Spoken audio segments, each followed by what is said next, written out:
All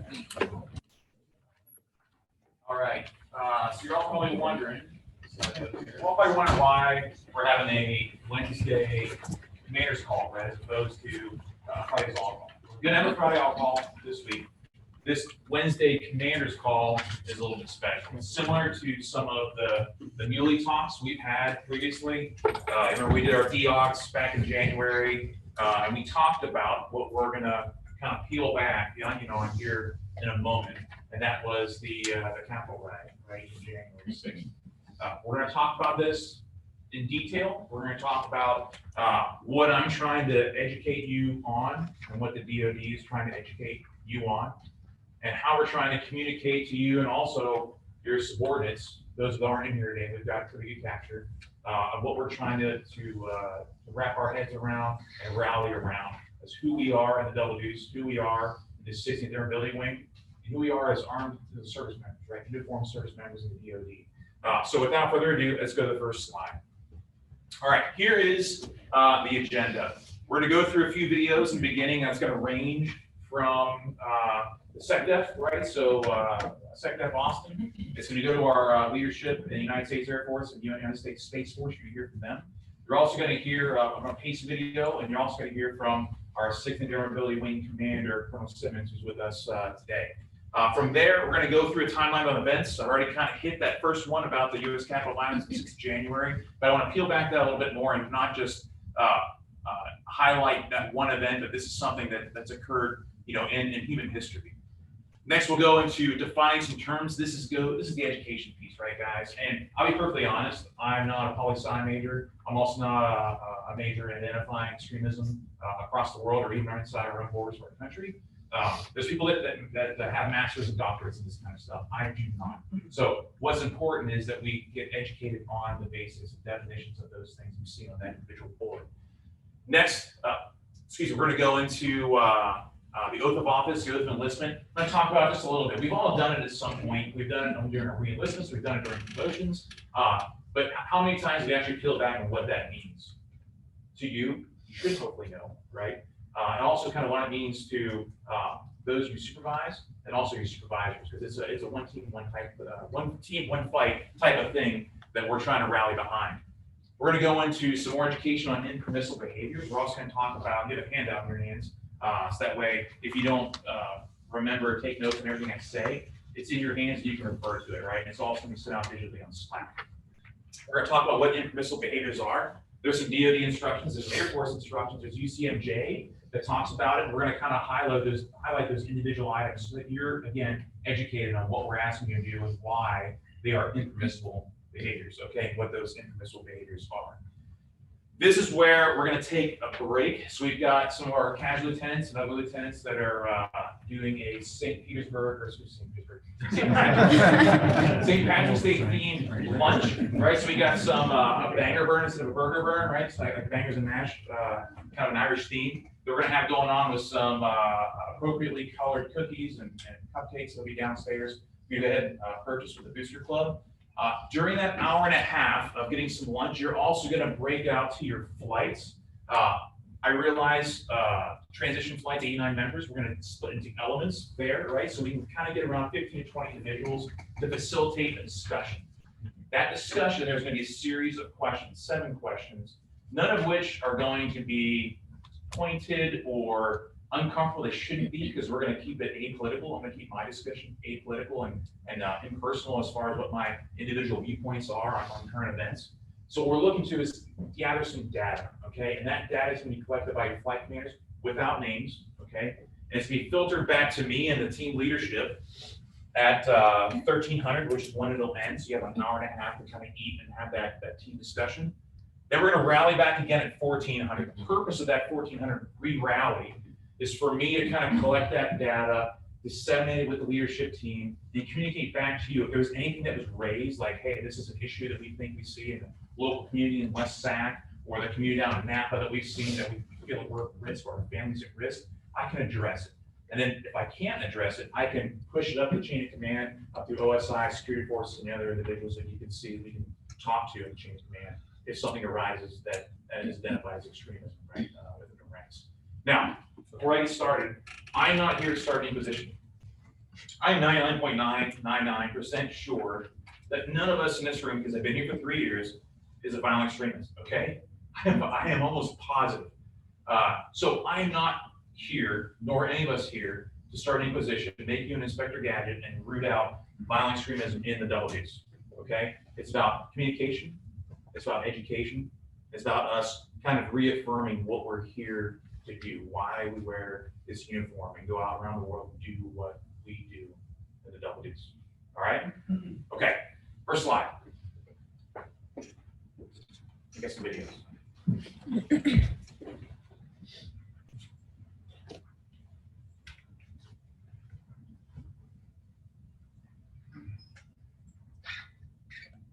Hello, everyone. I'm Lloyd Austin, Secretary of Defense. I want to thank you for participating in this stand down, and I thank your leadership for supporting this important initiative.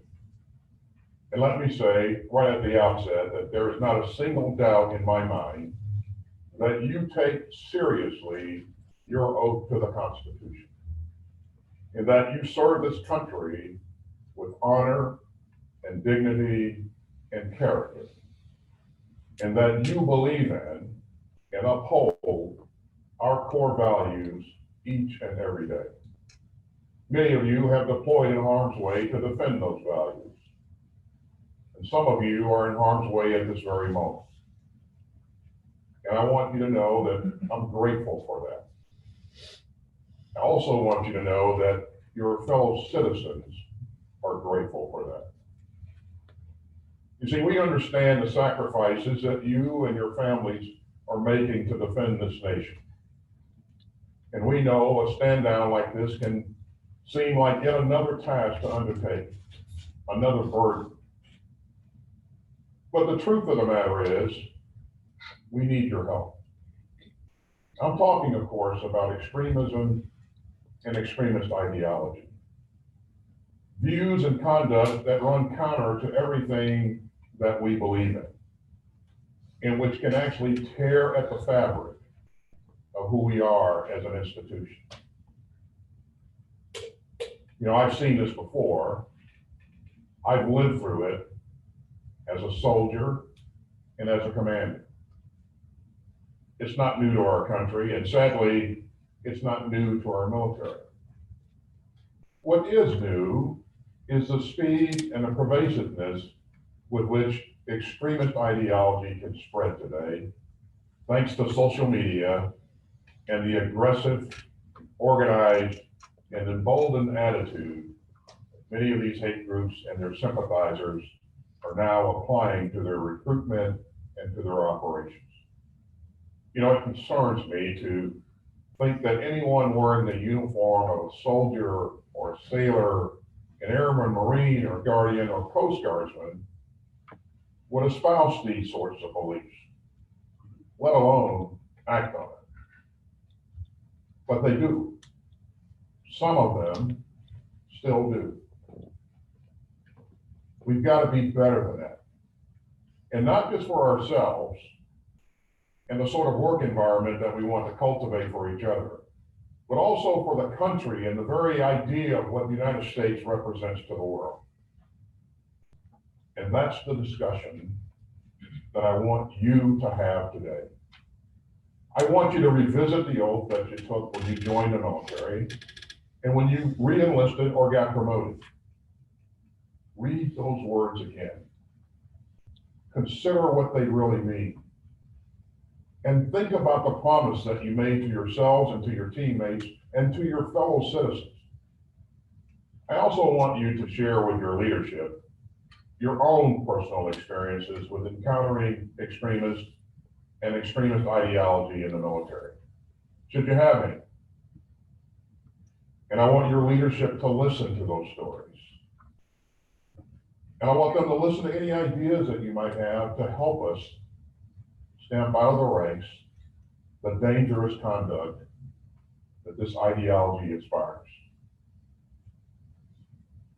And so I want you to remember also that we've got important things to do, ladies and gentlemen.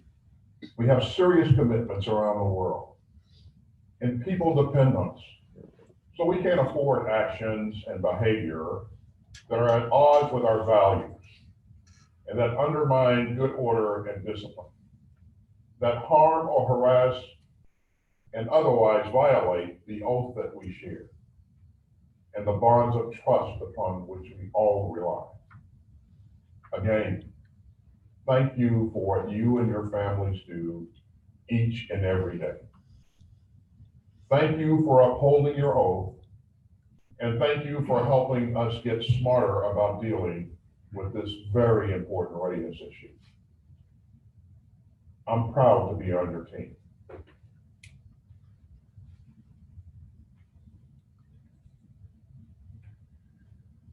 Hello, everyone. I am John Roth, Acting Secretary of the Air Force. I'd like to begin by saying that as a Department of the Air Force leadership team, we are grateful for the sacrifices you and your loved ones make to keep America safe. As Airmen and Guardians, our success protecting the nation depends on our trust. Trust to execute the mission with discipline and precision. Trust that your fellow Airmen and Guardians have your back. And trust that each member of our Air and Space Forces has the character to do what is right. It is because of you, the U.S. military has remained one of America's most trusted and respected institutions for decades.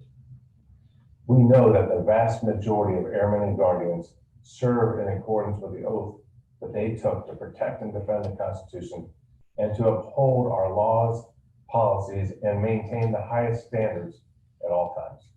Sadly, we are not immune to extremism in our ranks, and this extremist behavior erodes good order and discipline and is a threat to the trust and respect we worked hard to build. It has been exposed in recent events, such as the insurrection on our nation's capital, and left unchecked would divide the cohesive teams we require to win. We cannot and will not tolerate extremist behaviors and ideologies. They go against the fundamental principles of the oath we all took when signing up to serve this great nation. Eliminating extremism in our service is critical and by no means can be accomplished in a one and done engagement. We must all remain on the watch, united. Today, we need you to employ our values towards building a better department. We ask that you have the openness to share your experiences, engage in respectful, hard conversations, and listen to each other. Find the gray areas in the guidance you've been given and help us ensure this policy is executable at the unit level. And after you've had those conversations, don't stop engaging with each other and upholding the core values in the professional lives. It is an enduring responsibility that requires constant attention. Service is a calling, one that sets us apart from other organizations and one that requires an unwavering commitment to each other, our values, the Constitution, and the model that adorns the seal of the United States. E-Purpose Unit, out of many, one. Thank you again for what you do every day. Only together, built on the foundation of trust and respect, can we make meaningful, lasting change. Extremism in any form has no part in it. We are proud of you and proud to serve with you as part of the world's greatest air and space forces. Thank you.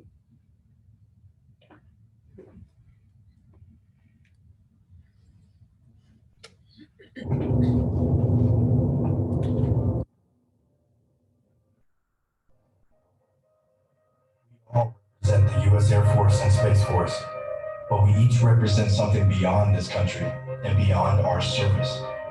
We represent our parents, our children, our partners, our values, ourselves. The day you decide to serve isn't the day you give up who you are.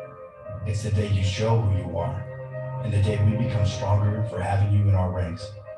No matter your culture, your beliefs, your background, or who you identify as, one thing will always be true. You belong here. Our service is our common ground. It's an invitation to learn more about each other so that we can accept our differences with understanding and empathy. It should motivate us to make everyone feel like they belong. If we can put our lives in each other's hands on the front lines, we need to have each other's backs when we're home. No one's identity should ever be dismissed or disregarded. If we undermine each other, we undermine the very thing we serve. We all serve the same nation and fight for the same mission.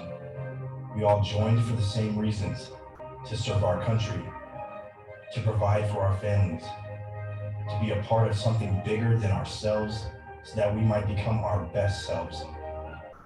But if we can't see the best in each other, we'll never be the best versions of ourselves. Our diversity is our strength. Our combined differences make us faster, better, and more powerful.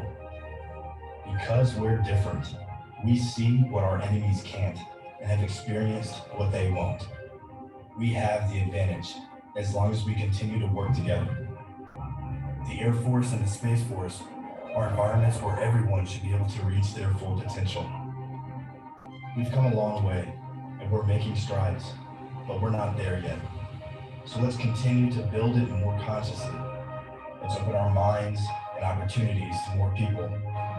Let's be more willing to see each other, to hear each other, and to be curious about each other's perspectives. Inclusion is not the enemy of readiness. Division is. If we want to win as a team, we have to champion each other first. Welcome to the family.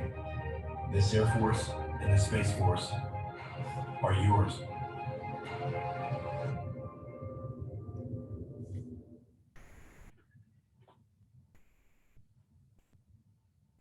Proud teammates.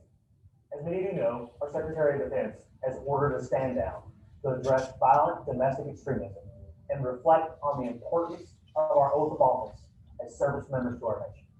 So let me start with this. Chief and I have no doubts that you all understand the seriousness of this commitment that each of you made to serve our country. And we constantly see this demonstrated with professionalism, dignity, respect, and trust every single day. But there is still much work to be done. To get after this DoD guidance, your leadership will facilitate discussions on three main topics: the sacredness of our oath, defining and providing examples of behaviors that will not be tolerated, and the procedures to report and handle these unacceptable behaviors. So the major takeaway from this stand down that we want is that our nation trusts us to serve with character according to our laws, policies, and the highest standards of conduct. So ask questions today and make sure that you and your teammates all understand the line between our rights as citizens and our duty as members of the DoD. We also need feedback. Our Air Force leadership wants to learn and better understand where we stand today and how we can best tackle issues of extremism, discrimination, or harassment within our total force and our teams here. Extremism or unlawful discrimination in any form results when an individual or group lacks professionalism, dignity, respect, and trust. We introduced these same four principles in discussing diversity and inclusion when Chief and I came on board, and they absolutely carry over today as we discuss these issues. We can't trust each other, and the nation can't trust us if we can't lead and serve with them with these principles as our guide. Your Travis leadership team is 100% dedicated to a culture that embodies these four principles and has zero tolerance for behavior otherwise. Colonel Simmons and I trust that you will take this opportunity to, one, discuss your concerns freely, two, either gain or reaffirm an understanding of our roles and service to our nation, three, capture and upchannel inputs and recommendations for leadership to take action, and finally, engage with members of your team on hard but critical topics. The past year has brought a lot of changes. Let's foster connection and make our team stronger. I want to close with this. The oath of office matters. And when you say it, whether you're an officer or enlisted, it should resonate with why you care and why you believe what you believe and why you serve. So I've got to take mine 4 times. Every time I put on a new rank, you get to say it again. I Corey A. Simmons, a colonel in the United States Air Force, do solemnly swear that I will support and defend the Constitution of the United States against all enemies, foreign and domestic. That I bear true faith and allegiance to the same, and I take this obligation freely without any mental reservation or purpose of evasion, and that I will well and faithfully discharge the duties of the office upon which I'm about to enter. So help me God. It's to an idea, to the Constitution. It means a lot to me, and know it means a lot to Chief. And from watching you do your thing, I know it means a lot to you. Teammates, thanks for your time and participation today. These will be tough conversations, I'm sure, but we are grateful for each of you and proud of what you do every single day. Trust Travis, folks. There are no bounds. Our team want to introduce our special guest with the Wing Commander, 6th Air Wing, Colonel Corey Simmons. Hoorah, teammates, how we doing?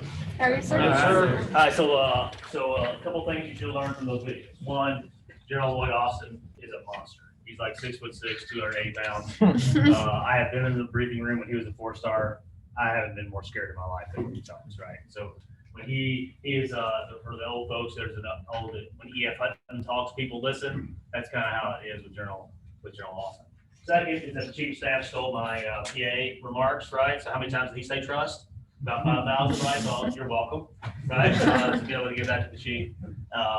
3, you can tell from my video that PA is awesome because you saw the nice little cut for me, damn near crying to back his link back, right? So I'm thankful for PA to be able to pull that off for me.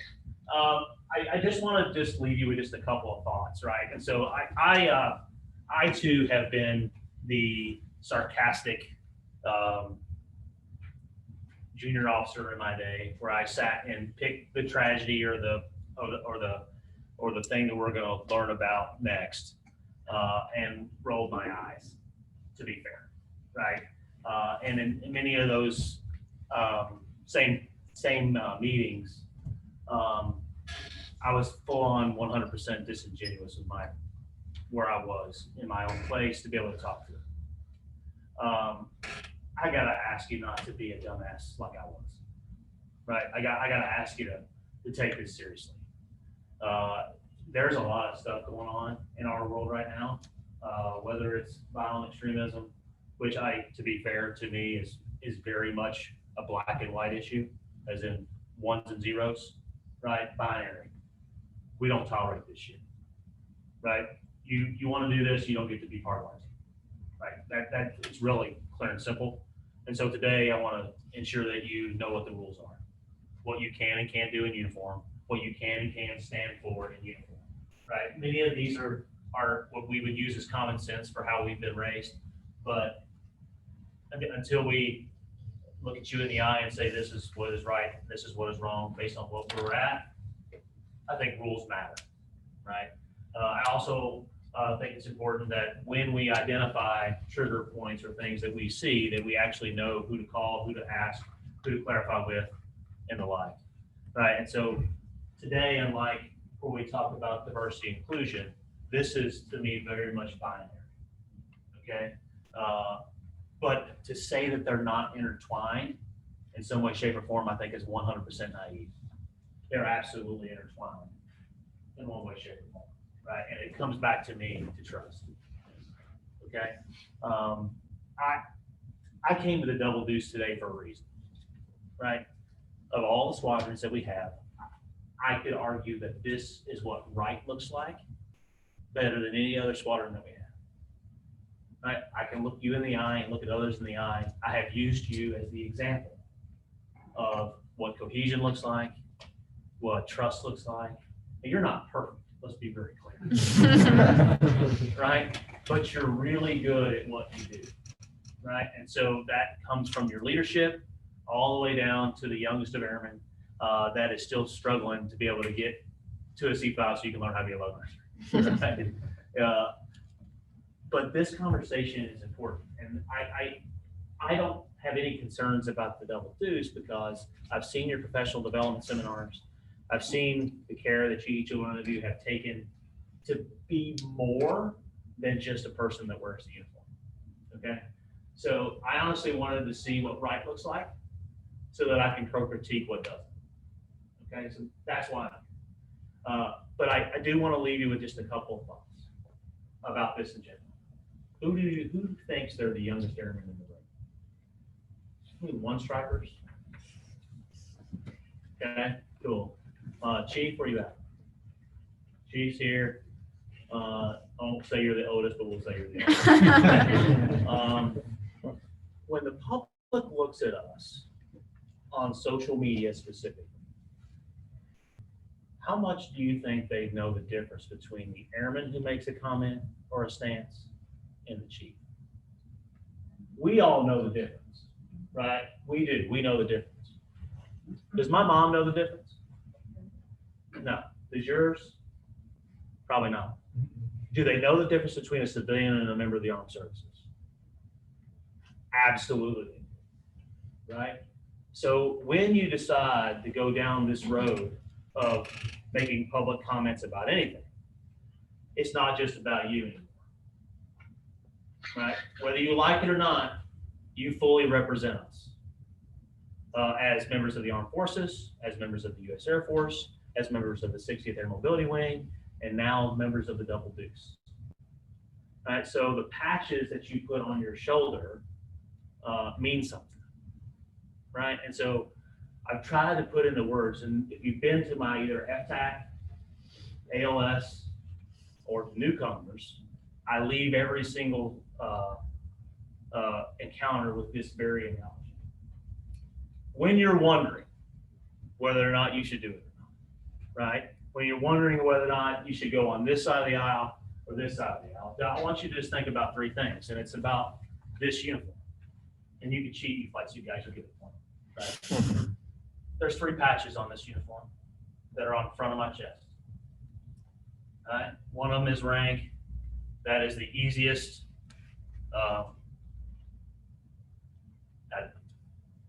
It comes with credibility by definition, but then you have to earn it on the backside. Does that make sense?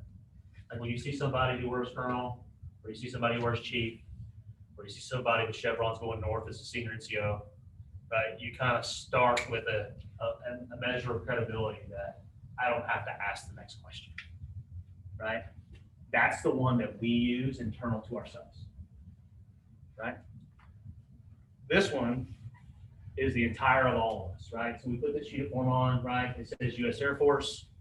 That comes with a level of credibility outside the wire, so that when our moms, our dads, our aunts, our uncles, our cousins, our aunts, they immediately say, that has to be true, right? I argue that those 2 things are not the most important. Right? So as you're deciding where you're going to land on things, it really only has to be about this one. Your family name, right? So for our youngest of airmen, your mom and dad gave you this name, right? Chances are you don't want to embarrass it, right? If you never embarrass this name, never put it in a position where somebody has to question this, all this other stuff just seems to work. Make sense? That's the speech for today. You could all put your money in the offering plate on the way. I do want to take one sidebar later this week, today, and throughout the next week. You're going to get a tasker about vaccines, right? And so I want you to hear out of my mouth why this is happening, so that you're not wondering what the motivations are. So it's not a surprise that when we rolled out the vaccine, there were folks who didn't want it, right? This is my surprise face that there are folks that didn't want it, and I completely get that, and that's okay. At that point in time, we didn't have enough vaccines to be able to give everybody. It kind of worked itself out, right? As that machine is starting to get faster, now as the installation commander and the Air Force in general, we have more vaccines to give than just to active duty folks. Right? I've got 98,000 beneficiaries associated with Travis, between our retirees, our family members, and the like. And some want that vaccine, some don't. Kind of get where I'm going here, right? At this point, obviously, everything is still voluntary. I need to hear those words out of my mouth. Everything is voluntary, and you have the right to change your mind at any moment. But as I'm starting to get more vaccine, up to 1,000 shots per week into the clinic, I need to know who really doesn't want it until it's mandatory, right? When it's mandatory, it's mandatory. Everybody understand that, right? I need to know who doesn't want it and who still does, right? And right now, all I have is word of mouth. Okay, so your leadership team will give you, and instead of having a deployment line where we all stand in line and shuffle to say yes or no, I don't want it. Anybody want to go do that? All right, no, me neither, right? It's a passive way to do that. It's a Form 107 that if you've been in the clinic here recently at all, they ask you, do you want the shot or not? You fill out the form, you move on. That's what I'm asking for, right? So if you don't know where you're at, don't sign a form, okay?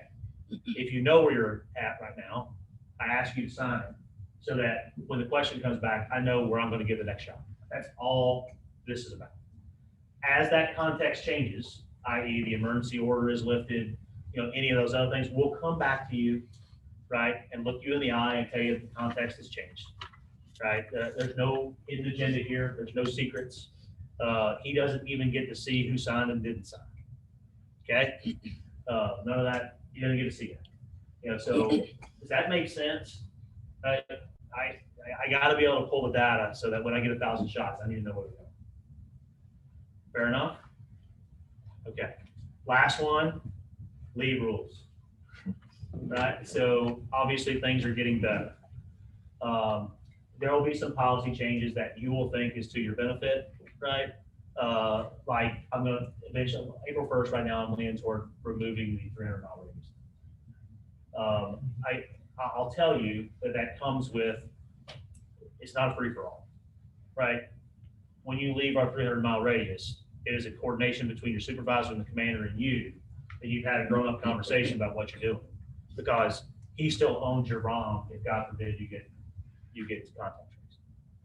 But I want to get to a place where you're not being punished because your parents live in LA, right? That's where I'm trying to get to, okay? Know that when we do this, the chances of us releasing the rope and then having to yank it back, relatively high, because I don't know what it's going to look like, right? I don't know when the next cases is going to go up. I don't know what any of those things are.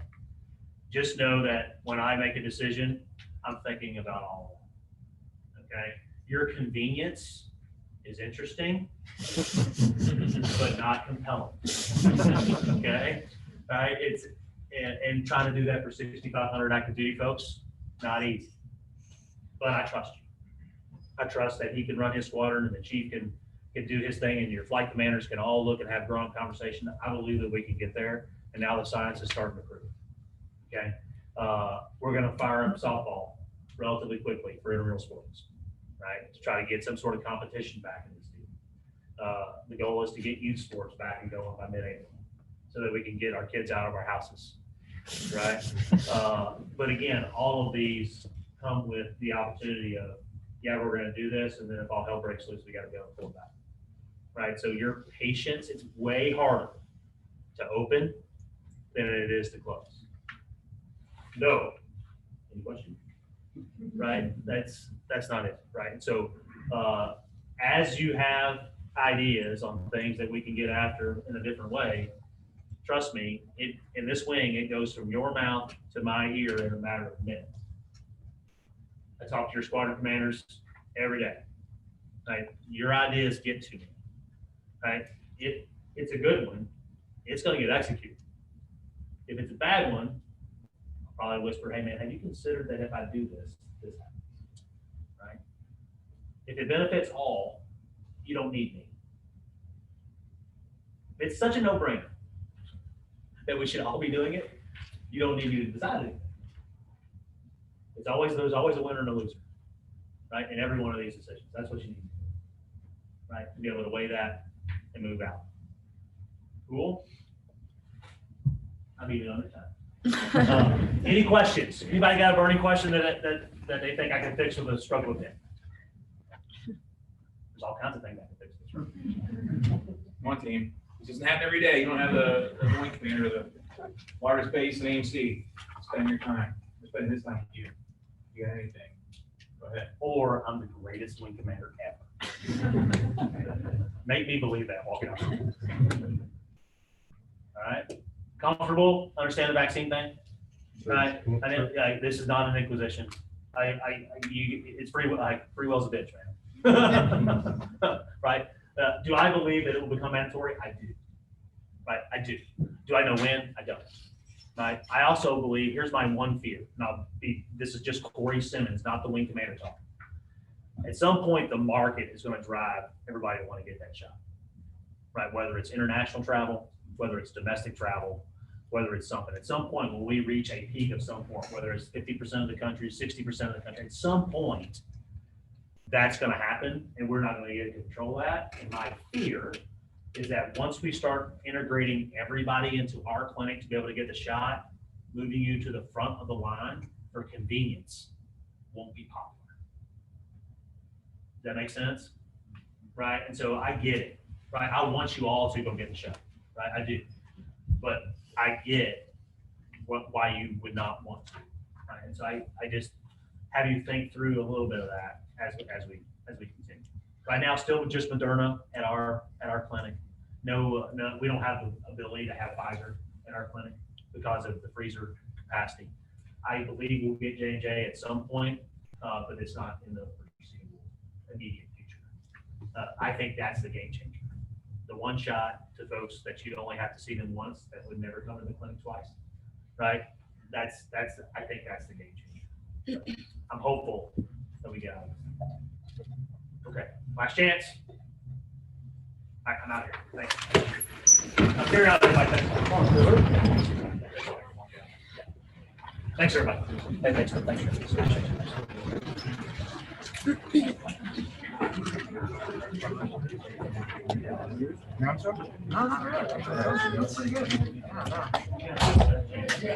I guess I try going higher than this. What?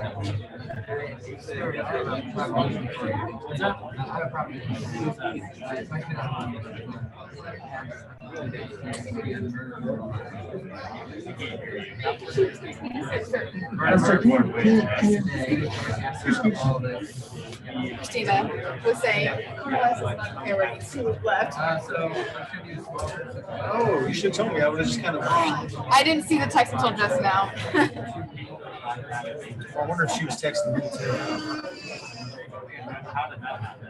All right, no news. Let's keep rocking and rolling so I can get you out there and get some St. Patrick's Day, not St. Petersburg fries. Meeting note, our Secretary of Defense has ordered a stand down. Let's talk to Colonel Simmons. Just talking points. I mean, this is like 2.2% of his command, and he started at like 5 this morning around to maintenance and other top tier squadrons that he's got in this wing, and that means a lot for the wing commander of the largest AMC base to come in here and take like seriously 45 minutes of his time in the double deuce and talk to the why behind not just what we're going to talk about today, but the why behind this screener questionnaire that we're going to have.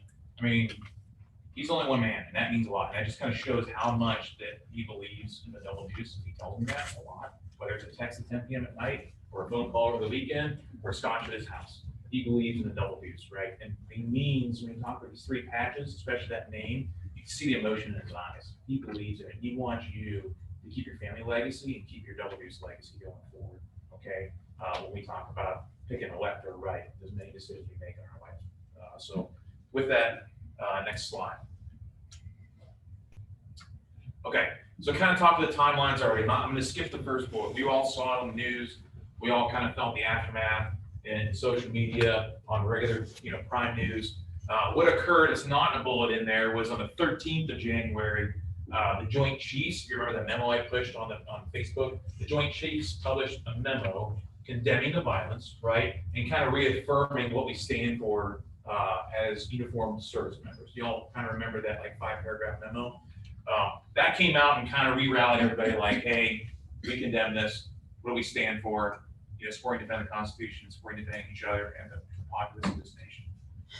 Next, on 5 February, Secretary of Defense Austin pushed out another memo, right, to all of his chiefs again, saying, okay, that memo was good that you pushed condemning that violence. We're gonna take it one step further.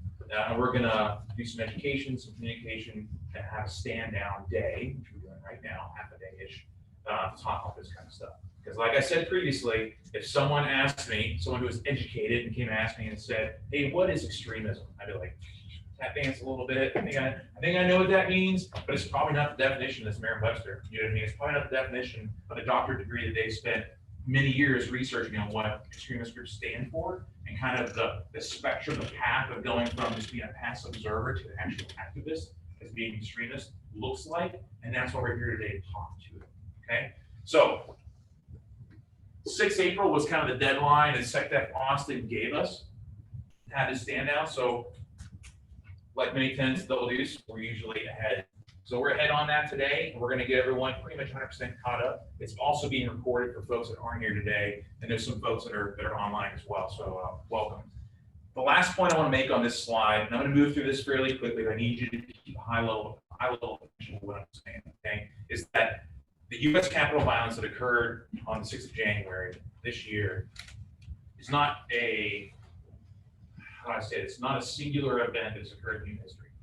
In human history, all right, extremism occurred since we've all come from different tribes, from different clans, different backgrounds. That's kind of a human psyche nature. So when someone looks different, acts that comes from a different part of the land that you call yours, you see them as almost a threat.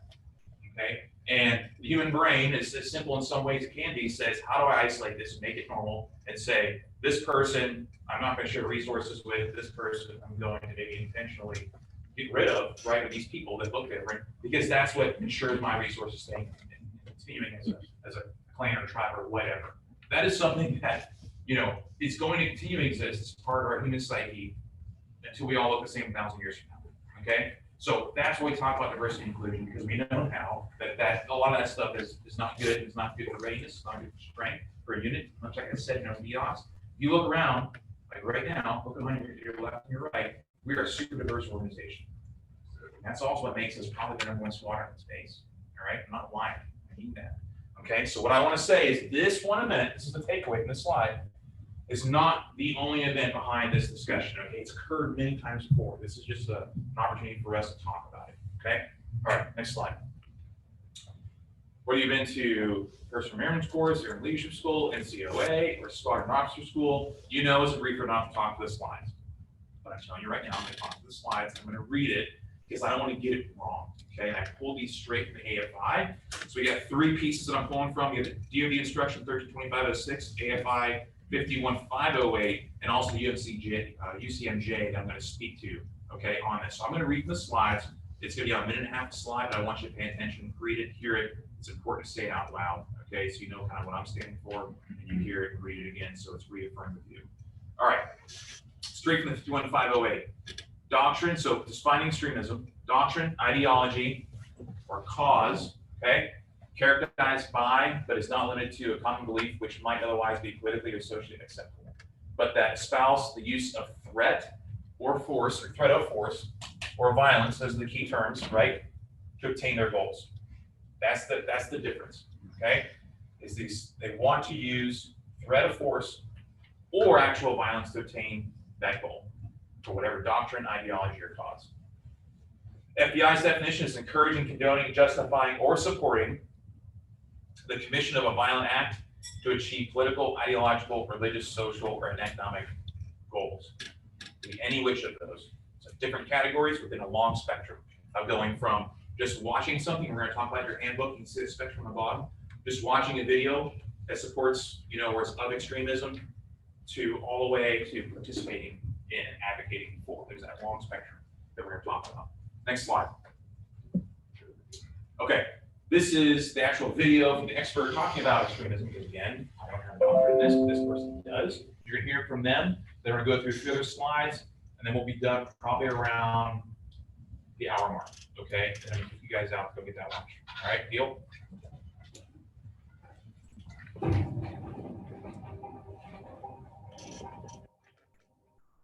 Five individuals were shot: a congressman, a United States Capitol Police officer, a congressional staffer, a lobbyist, and the subject. An additional two individuals, a congressman and a Capitol police officer, attained secondary injuries at the scene and were transported to local hospitals and treated.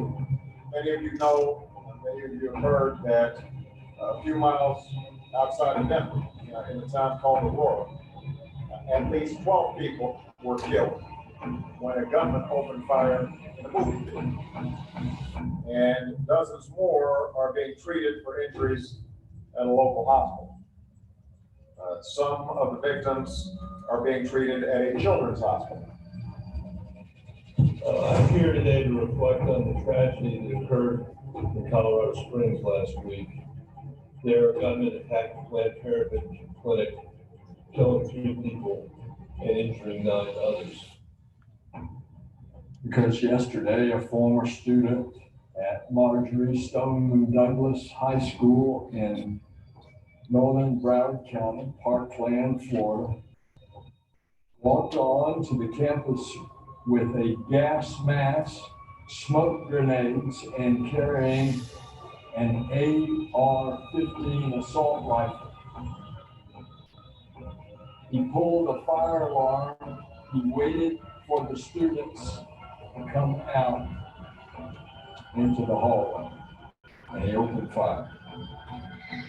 And as a result, 14 families are grieving. Hello.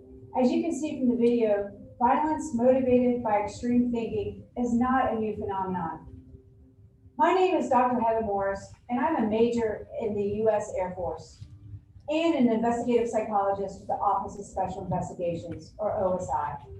I'm assigned to the Behavioral Science Directorate at headquarters OSI in Quantico, Virginia. In the Behavioral Science Directorate, we have a number of experts who have specialized training, education, and experience in applying psychological principles to investigations. We deal with topics like criminal behavior and the psychology of violence, just to name a few. My special role for OSI is to conduct behavioral threat assessments and consult on cases where there's a high concern for targeted violence. Targeted violence is a premeditated, predatory type of violence where the individual selects a target ahead of a violent attack. Violence that is motivated by extremist ideology meaning a belief system, is a type of targeted violence. Now, this is not something new that OSI just started to focus on recently. In fact, OSI has been focusing on targeted violence for the last several years. And I actually got my start back in 1999. I was studying forensic psychology when Columbine happened. And I became determined to figure out what motivates someone to engage in such a horrific act like mass murder and how it can be prevented. So I've been studying this topic and consulting on threat cases for over 20 years. My day-to-day duties focus predominantly on helping OSI protect the Department of Air Force from targeted violent threats, including those that are motivated by extremist ideologies. That is why senior leaders asked me to talk with you all today about this very important topic, extremism. While commanders across the Department of Air Force focus on ensuring environments that are free from impersonal behaviors, OSI focuses primarily on the criminal and violent end of the extremist continuum. Our goal in this section is to help you understand what extremism is so that you, no matter if you're an E1 or an 06 or a civilian employee or contractor, can intervene before it turns into a criminal act or violent behavior. We will be pausing throughout this section so that you can break up into small groups and apply the information we covered to various scenarios and vignettes. We'll start off by defining extremism from a behavioral science point of view and talk about the psychological factors that motivate extremism. Then we will discuss what extremism looks like by covering topics like physical signs and symbols of extremism and behaviors that research has identified as being risk factors for extremism. We will talk about how someone goes from a simple, normal belief or opinion and progresses all the way into extremism. And then how an individual progresses from extremism to violence. Finally, I will bring in one of my favorite OSI agents to explain more about how you can help the force in the fight against one of the most dangerous threats to our nation, domestic violent extremists. No one is immune from being lured into the world of extremism. We all can fall victim to the process of becoming extreme in our thinking or belief systems. So what does extremism actually mean? Later today, we'll talk about how the policy and the military law define things like advocacy, association, membership, and active participation in an extremist organization. And you'll discuss examples of impermissible behaviors. But how do you actually know what is extreme? What makes a particular belief or viewpoint extreme? What is the actual definition of extremism? Well, if you look it up in the dictionary or you Google it, you're likely not going to find a helpful answer. You're going to get something like, extremism is defined by the state of being extreme. How helpful is that? It's not very helpful at all. So you have to look deeper into the behavioral science research to get a more useful definition that can help you determine what makes a group or belief system extreme. The most helpful definition I found comes from a book called Extremism by J.M. Berger. It's a fantastic and easy read. He defines extremism as the belief that an in-group success or survival can never be separated from the need for hostile or violent action against an identified outgroup. So let's break that definition down a little bit further. An in-group is defined by specific qualities, values, characteristics that make up the shared identity. And it can be racial, religious, political, social, you name it. And the outgroup is broadly defined as not meeting those defined features of the in-group. Often the in-group will define and target a specific outgroup who they see in a negative light. This sets up the us versus them mentality. Now, in terms of success and survival for the in-group, this is typically described by a belief in hierarchy where they sit on top and feelings of entitlement and supremacy, along with the belief that their identity or their viewpoint is the one true thing. Whether it's a religion, race, political view, whatever, they believe it is the absolute truth and everybody else is just wrong. Now, hostility can include things like verbal attacks, discriminatory behaviors, and are seen in behaviors like name calling, derogatory and hateful language, and even verbal threats. Discriminatory behaviors are acts where an individual treats others unfairly based on being a part of the targeted outgroup. Now, violence, it needs no further defining. We are all part of the DoD, and we know what violence is. But don't forget, we're also talking not just about actual violence against people or groups, but also property and animals and threats of violence. Think about those symbols of violence left for people to find to intimidate them, such as a bullet or a noose. Or, for example, think about those attacks on buildings or churches that happened when no one was around.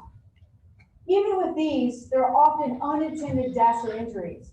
But also, think about what's next on the continuum: actual violence against people. There are two main categories of extremism we in the DoD need to be aware of. One is homegrown violent extremism. The other is domestic violent extremism. Homegrown violent extremists live in the U.S. or its territories, and they advocate for or they're inspired by a foreign terrorist organization. Domestic violent extremists, on the other hand, also live in the U.S. and its territories, but they operate without direction or inspiration from foreign terrorist organizations. Examples of the most common types of domestic violent extremists include racially and ethnically motivated violent extremists, such as a white supremacist extremist. Also, militia violent extremists. Those are individuals who are anti-government and seek to commit violence in response to perceived tyrannical parts of the US government. There are also anti-authority extremists and domestic violent extremists motivated by single issues, like a specific conspiracy theory, or maybe other extreme ideology.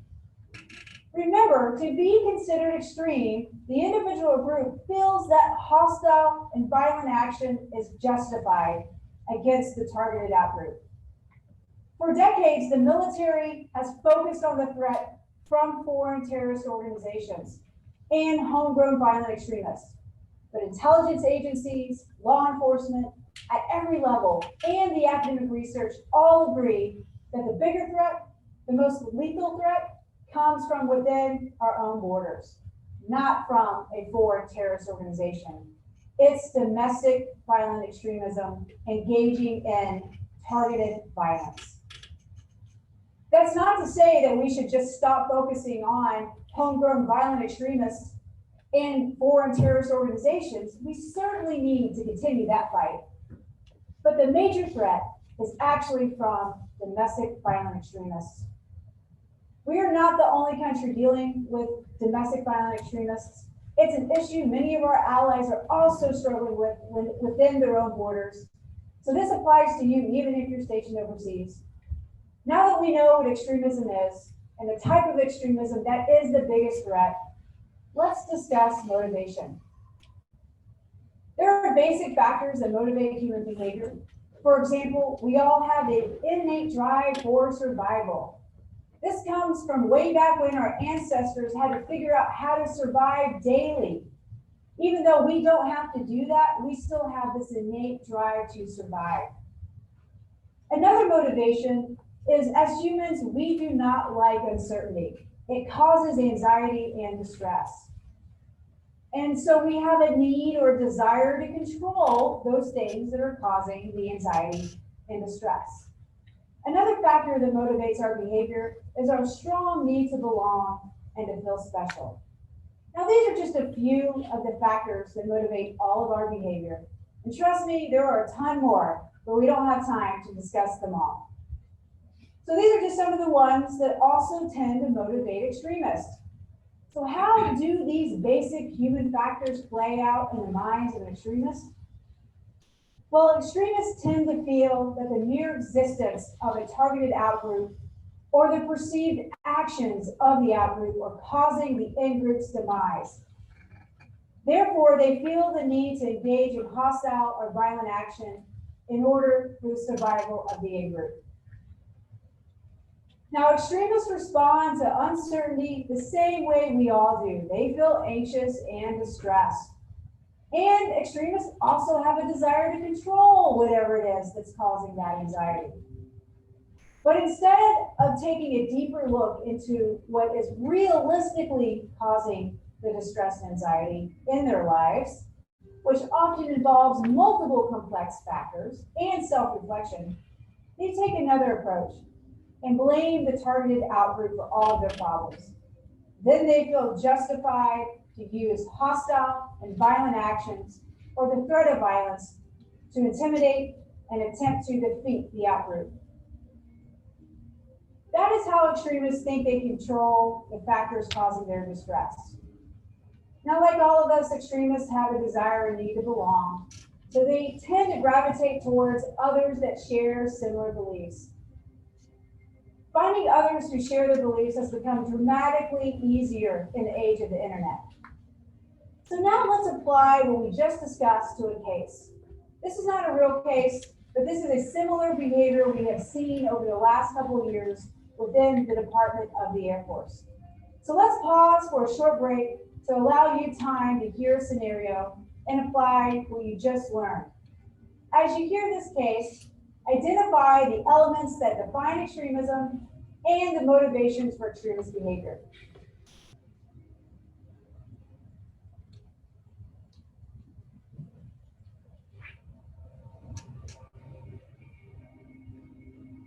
If that senior NCO had not come forward to report the airman, There is no case study. homicide command would not have intervened, and the airman may have escalated, possibly even. Let's keep rocking and rolling. We did it.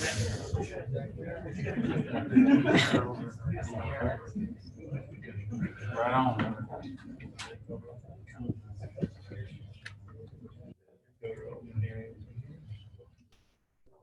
All right, guys, so we're gonna go a step further, talk about what supremacists are, gangs, some gangs that are in the actual local area. We've got some slides from OSI that identified some that are around. And then we're gonna have you guys break, right? And then we're gonna talk about those 7 questions with your flight leadership or element leaders inside of the transition flight. So again, back to read the slides. Supremacists. So again, out of the AFI, a supremacist doctrine, ideology, or cause is characterized by, but is not limited to, having a fundamental tenet of its nature that particular members of one, again, race, color, gender, national origin, or ethnic group are genetically superior to others. Membership in such organizations is usually restricted to those belonging to that particular race, color, gender, national origin, or ethnic group. The FBI defines it as extremists specifically target racial, ethnic, and religious minorities, the federal government, and in some instances, even each other. Next slide. Okay, so whether you know or not, around the local area here in California, we do have some gangs, criminal gangs, criminal ideologists, and those that are behind criminal causes. Okay, so here's just some that are listed. The good website, any of you guys can actually see this, is the one listed right down here. If the FBI can Google it. Here's a few that are in Fairfield, Susan even, believe it or not, and in Sacramento. So the reason I'm bringing this up, and the reason we're just trying to communicate and educate you on this, is that likely enough, the threat's not inside the wire, inside the walls of the 16th Air Building wing here at Travis Air Force Base. It's around us, okay? And the majority of our organization, the majority of the Double Deuce, lives outside the wire, okay? So be aware of your surroundings, okay? Be aware if you see some t-shirts, if you see some leather biker jackets. I hate to say that, you know what I mean? Because everyone's like, oh, I guess that's a leather biker jacket. They're gonna have a leather biker jacket. Whoever they're with, they're affiliated with. If you see any of this, be aware that it's a real threat, okay, for those that are in this room and that live outside the wire. Okay, next slide. All right, so here's the impermissible behaviors. None of these should like shock you, like, oh, I can't like go participate in a violent protest. Like no, you can't. Okay. Some others may be also interesting in that going to certain websites, when you go to like the dark web or whatever, there's some things that support some extremist groups like that can be tracked, right? Like when you go on the dark web, there's some, the FBI and other organizations are going to be watching that traffic. So be aware. I recommend you go left instead of right and choosing to go to those different websites, okay? So, prohibited activities, military personnel must not actively advocate supremacist, extremist, or criminal gang doctrine, ideology, or causes, including those that advance, encourage, or advocate legal discrimination based on race, creed, color, sex, religion, ethnicity, or national origin, of those that advance, encourage, or advocate the use of force, violence, or criminal activity, or otherwise advance efforts to deprive individuals of their civil rights. That's also important to be perfectly and clearly aware of, is depriving another individual of their civil rights. Next slide, not just violence. Some more impermissible behaviors. Military personnel must reject active participation in criminal gangs and other organizations that advocate supremacist, extremist, or criminal gang doctrine to their causes. Attempt to create illegal discrimination based on race, creed, color, sex, religion, ethnicity, or national origin. Advocate the use of force, violence, or criminal activity, or otherwise engage in efforts to deprive individuals of their civil rights, like I previously read. Your membership in the type of organization listed above is not prohibited. However, here's the big however, membership must be considered in evaluating or assigning members, both military and civilian, as addressed in AFI 362406. Officer Enlisted Evaluation Systems, AFI 2706, Equal Opportunity Program, and military and civilian. Meaning, like if you're like, maybe I should be a part of this organization, probably shouldn't, okay? I'm just gonna use the common sense rule on this. If you look at whatever that organization kind of stands for, maybe some of the things they participate in, if it's anything close to any of those that I just listed above, just do me a favor and don't do it. It's probably not. Okay, clear enough? Next slide. All right, active participation. In such gangs or organizations prohibited, Active participation includes, but is not isolated to, fundraising for or donating money. This is one to watch for, right? Where you're donating money. I assure you the Air Force Systems Fund is very simple, and I promise you there's no gangs or extremist organizations that are associated with the Air Force Systems Fund. Okay, so that's a safe way to donate money. But be advised, there's other people that can be calling you, you know, a spam call or whatever, or an email that says, hey, donate to this cause, that's what we stand for. Well, they don't. So be careful who you're donating money to. Money can be traced, right? Much like an email or an IP address. The organization demonstrating or rallying, recruiting, training, organizing, or leading members, distributing material, including posting online, knowingly wearing gang colors or clothing, having tattoos or body marks associated with such gang organizations, or otherwise engaging in activities in furtherance objectives such as gang organizations that are detrimental to good order, discipline, or mission accomplishment that are compatible with military service. That's the catch-all right there. Next slide. All right, this is in your hand. All right, don't throw it in the trash bin. Okay, this is for your use. This is for your education. This is the spectrum that we just kind of talked about in that AFI. This is a line chart, if you will, kind of precision tree about if you should be reporting something. Here's the definitions we just talked about. This is you in that video. It's kind of a refresher, a rehash for you, because this is a fast and furious hour and 10 minutes before I release you to go talk to your flight leadership. Next slide. Okay, reporting. Again, I'm not looking to start a position, okay? Perfectly clear on that. Not looking to start a position. I'm also not looking to make you, that's how I say Inspector Gadget, right? So an expert in identifying extremism, and you're on this cause to root out extremism in the ranks and in the system of your ability wing. Like, that's not why we're here, okay?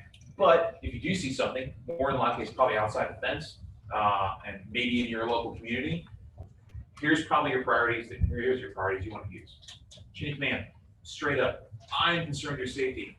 If you're concerned with your safety, okay? And in the vicinity of where you live, or the vicinity of where you have your hobbies or have fun activities with your family. All right. Next, if the chain of command is not available, which I would argue is probably always available, at least security forces, right? Here's kind of the numbers are all here. If you use your phone now, take a picture, that's fine. Otherwise, you can Google it. It's also easily available there. OSI, right? So OSI specialty is this. This is one of the many specialties. The IG hotline, also listed here.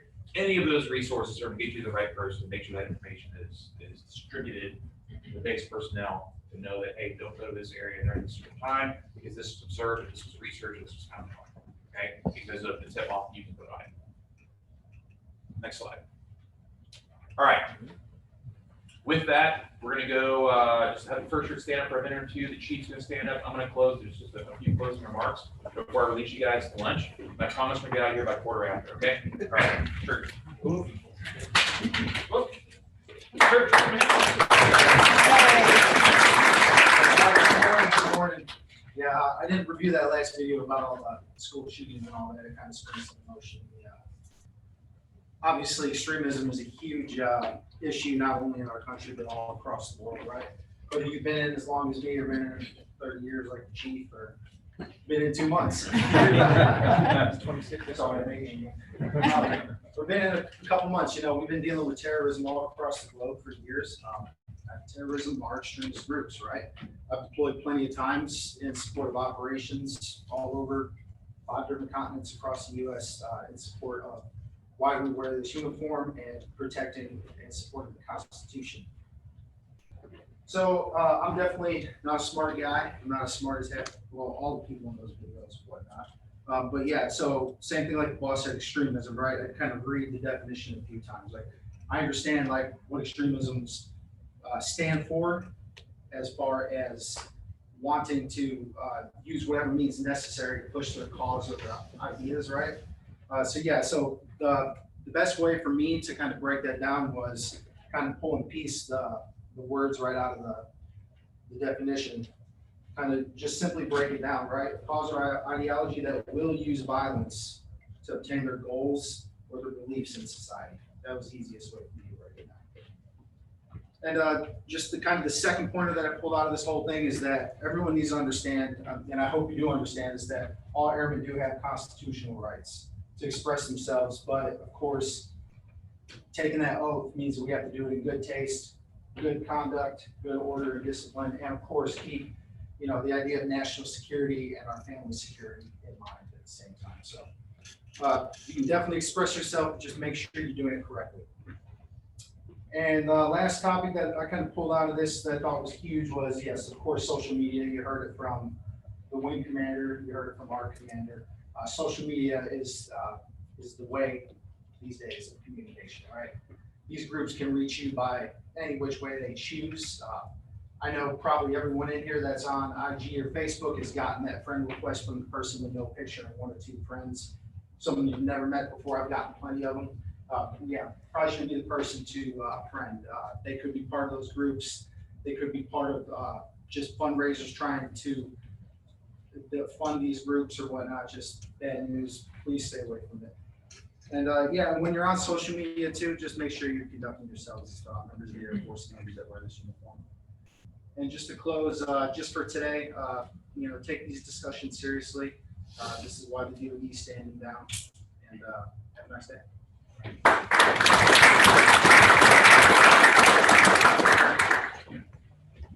The Blues, no last idea.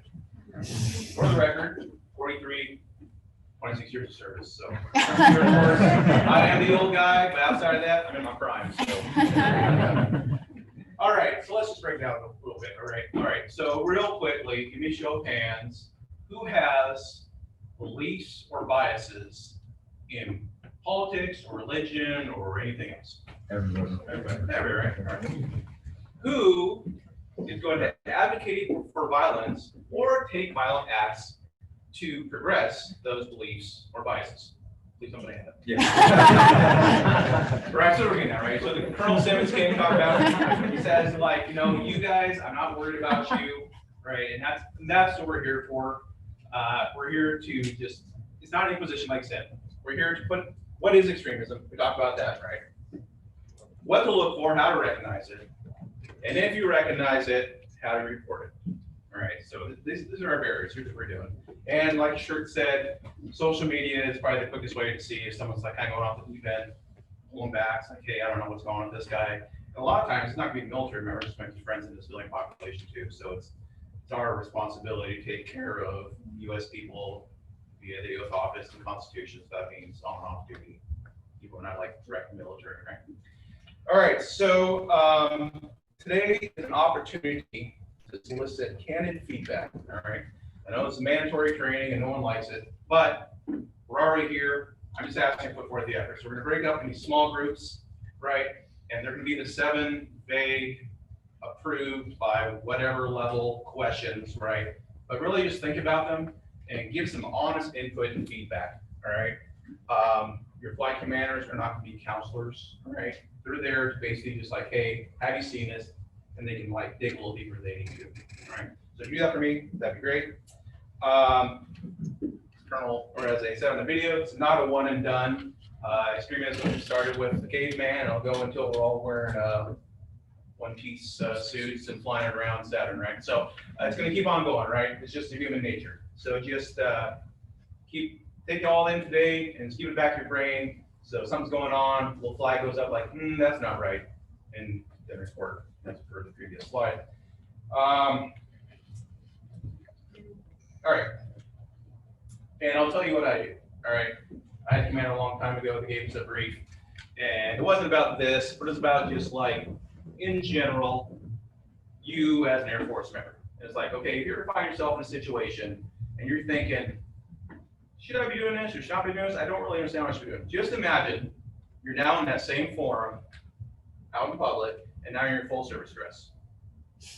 Are you still going to make that same decision to say that thing or do that thing, right, in your full service dress? And it kind of puts it right in perspective really quick, like, no, I would never do this in full service dress. Why would I do this in my civilian clothes? Even though everyone can tell I'm military, right? I got the haircut, right? I got the rockin' mustache, and it's always gonna come back, right? And in socials, it's so easy to find out who people are anymore, right? A couple clicks away, it's like 97 degrees.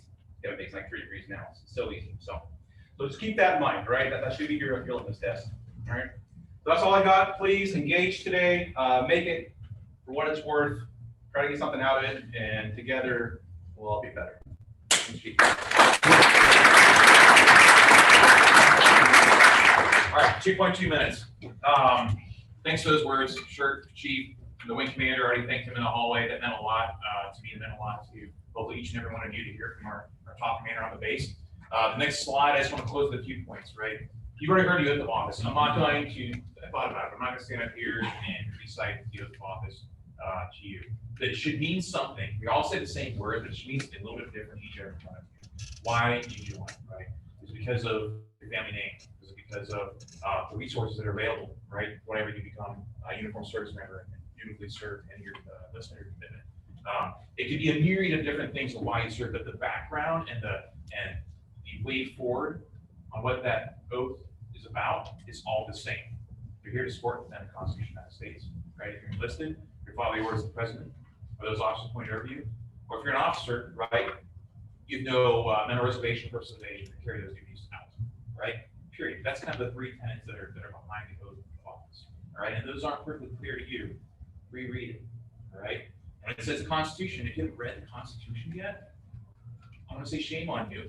Read it. It's not that long, okay? It won't take you that long to go through it. It's important to read through it. I even say more now than ever, okay?